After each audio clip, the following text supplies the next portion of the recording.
Seigneur, ce matin, je te rends grâce, je te bénis parce que si Christ n'était pas ressuscité, notre prédication allait être vaine et notre foi allait être sans justification.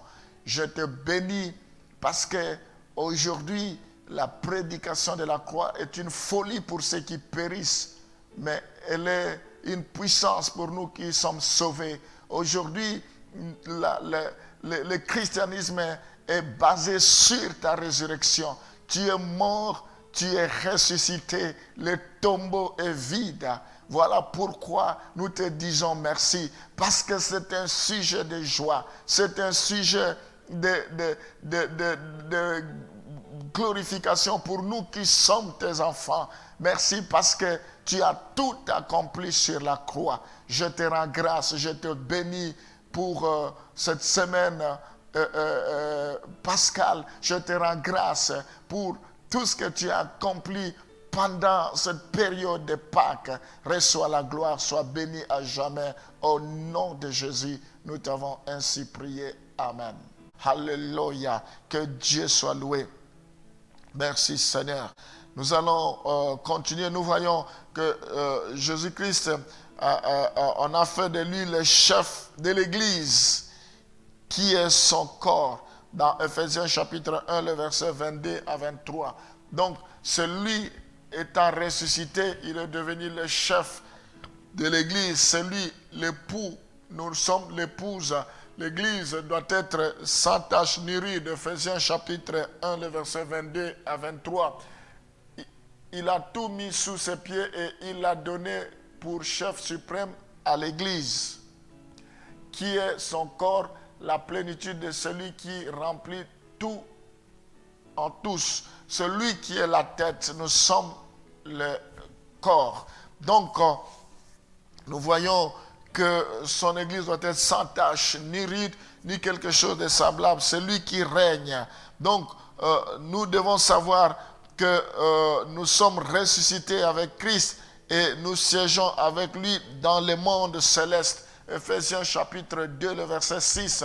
Nous siégeons avec lui dans le lieu céleste. Notre vie est cachée en lui dans le lieu céleste. La Bible dit, il nous a ressuscités ensemble et nous a fait asseoir ensemble dans le lieu céleste en Jésus-Christ.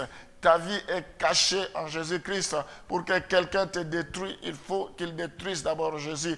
Comme on ne peut pas le détruire, personne ne te détruira. Tu es en sécurité. Ta vie est protégée.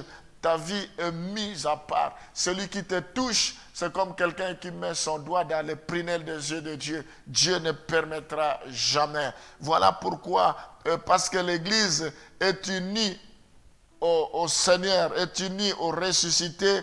Quand on persécute les chrétiens, cela revient à dire que c'est Jésus-Christ qu'on persécute. Sur le chemin de Damas, comme vous le savez, dans Actes des Apôtres, chapitre 9, les versets 4 à 5, quand Saul allait pour persécuter les chrétiens, il tomba par terre et il entendit une voix qui lui disait « Saul, Saul, pourquoi me persécutes-tu » Il répondit « Qui es-tu, Seigneur ?» Et le Seigneur dit « Je suis Jésus que tu persécutes. Il te serait dur de régimer contre les aiguillons. » Nous voyons, parce que l'Église est unie au ressuscité, parce que nous sommes unis en Jésus-Christ. Il répondit, qui es-tu? Donc, parce que nous sommes unis en Jésus-Christ, nous sommes unis au Seigneur Jésus-Christ. Si quelqu'un nous persécute, si quelqu'un persécute l'Église, c'est nous qu'il persécute. C'est Jésus-Christ qu'il persécute. Nous voyons ici que Saul allait pour persécuter l'Église, pour persécuter les chrétiens, mais il pensait qu'il le faisait aux chrétiens, à l'Église. Il ne savait pas que c'est à Jésus qu'il le faisait. Toutes les fois que les gens nous attaqueront, que les gens nous menaceront, ce n'est pas nous qui le font, c'est à Christ qui le fait. La Bible dit, tu es pierre, sur cette pierre je bâtirai mon Église. Les séjours des morts ne prévaudront point contre elle. Oh, mes bien-aimés, nous devons faire confiance à Christ. Personne ne détruira son Église. Personne ne pourra s'opposer au plan de Dieu par rapport à l'Église. Parce que si on persécute les chrétiens, l'Église, c'est en Jésus qu'ils le font. Mais Jésus ne permettra pas. Voilà ce que Jésus a fait lors de sa résurrection. N'est-ce pas s'émerveiller? Comment nous pouvons aussi abandonner, comment nous pouvons aussi fouler aux pieds cette grâce. Nous ne pouvons pas fouler aux pieds cette grâce que nous avons d'avoir Jésus-Christ. Cette grâce qui nous est donnée, Jésus est venu avec la grâce et il est venu avec la vérité.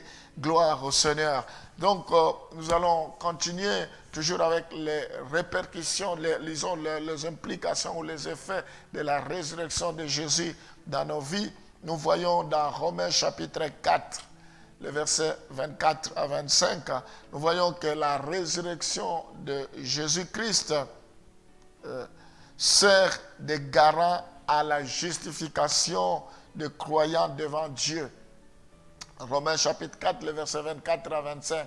C'est encore à cause de nous à qui cela sera imputé, à nous qui croyons à celui qui a ressuscité des morts, Jésus notre Seigneur. Le verset 25. Lequel a été livré pour nos offenses et est ressuscité pour notre justification. Alléluia. Il n'y a point de condamnation pour ceux qui sont en Christ. Nous voyons ici que la résurrection de Jésus-Christ sert de garant à la justification des croyants devant Dieu. Nous avons été justifiés par nos péchés. Nous avons été sanctifiés. Jésus nous a purifiés par son sang précieux. Nous voyons qu'il éloigne nos péchés comme l'Occident est éloigné de l'Orient. Il ne se souviendra plus de nos péchés. Il éloigne toute culpabilité, toute accusation. Oh, le diable n'a plus le droit de nous accuser parce que nous sommes justifiés. Gloire au Seigneur. Nous voyons que Dieu nous considère comme justes. Dieu considère comme justes tous ceux qui ont la foi à celui qui a expié leurs fautes à leur place. Donc, Jésus-Christ a expié nos péchés, nos offenses, il les a effacés et nous sommes considérés comme étant justes devant lui à cause de sa grâce. Gloire au Seigneur. Oh, Seigneur, je t'adore. Je te bénis parce que tu es vivant. Oh Seigneur, si tu n'étais pas ressuscité, qu'est-ce que ceux qui t'accusaient allaient, comment ils allaient nous traiter? Mais c'est parce que tu es ressuscité qu'ils n'ont plus rien à dire. Tu es vivant. Parce que tu es ressuscité, l'ennemi tremble. L'ennemi reculera devant nous. L'ennemi tombera. Oh, parce que tu as vaincu, notre ennemi sera démasqué, il sera dépouillé, il sera vaincu. Je te rends grâce, je t'adore parce que tu es Dieu. Jamais homme a déjà fait ce que tu as fait. Jamais homme a déjà ressuscité comme toi. Je te bénis parce que avant toi il n'y avait pas Dieu. Après toi il n'y en aura pas. Je te rends grâce parce que tu es l'unique et le véritable Dieu. Sois béni à jamais. Alléluia.